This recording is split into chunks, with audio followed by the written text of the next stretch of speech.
السلام علیکم ملګرو. یو پټان ولګېد او په سعودي عرب کې د سعودي یو شهري چې دی نو هغه یې وواهه. چې کله هغه وواهه هغه یې ختم کړو. د هغه نه پس چې نو سعودي حکومت تاسو ته معلوم دی په هغه ټیم کې ورته د پانسۍ اډر میلاو شو چې تا به پانسۍ کېږي ملګرو.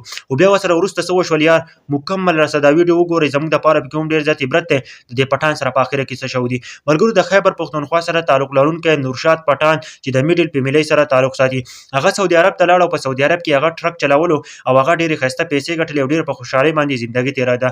او یو ځل یې داسې وشوه کنه چې په سعودي عرب کې هغه د سعودي یو شهري چې دی نو په خپل ګاډي باندې وواهه، هغه یې کوچل کړو، مکمل طور باندې ختم کړو. کله چې هغه ختم شو نو په هغه ټیم کې ورته پولیس راورسېدل، شرطه ورته راورسېده او په هغه ټیم کې چې دی نو هغه یې چوت کړلو.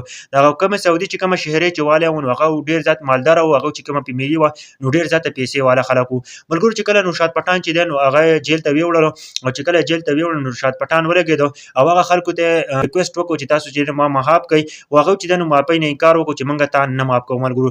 د هغه نه پس چې دی نورشاد پټان ته چې دی د پانسۍ اډر هم میلاو شو چې ته به پانسۍ کېږې ملګرو. چې کله نورشاد پټان ته د پانسۍ اډر میلاو شو نورشاد پټان ولګېد کنه، هغه چې دی نو ویل چې زما دا ګردې چې دی نو دا خرڅې کوي، خو چې ما پانسۍ نه کړي یار، زما دا دواړه ګردې زما نه وباسي، خو چې دی نو زما نه خرڅې کوي او دا پیسې چې دی نو دوی له ورکوي. په اخره کې چې دی سعودي چې کومه شهري والی او د هغوی چې کومه فیملي ده نو هغه ډېره زیاته مالداره ده، خو هغوی ورته دا شرط کېښودو چې ته موږ له 1,25,00,000 روپۍ راکړه نو موږ به چې دی نو تا به جیل نه رها کړو او ته چې دی نو تا به موږ معاف کړو ملګرو. د هغه نه پس چې دی نورشاد پټان سره خو دومره روپۍ نه وې ملګرو.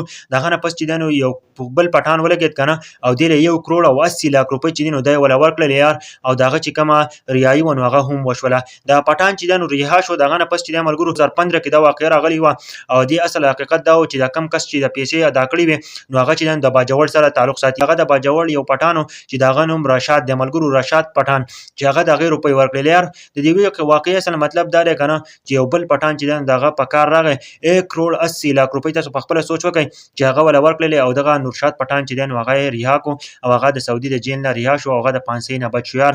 د پټان همیشه زنده باد یاره، ځکه چې د پټان سره دومره خدمت کړی او دا واقعې چې موږ چې دی نو موږ تاسو ته وایو دا چې دی نو په حقیقت کې شوي دي. موږ د ځان نه واقعې جوړو او نه د ځان نه داسې ویډیو جوړېږي چې څوک د ځان نه لګیا شي داسې د باجوړ سره تعلق ساتي، داسې په سعودي عرب کې داسې د پټان سره واقعه راغلې یار.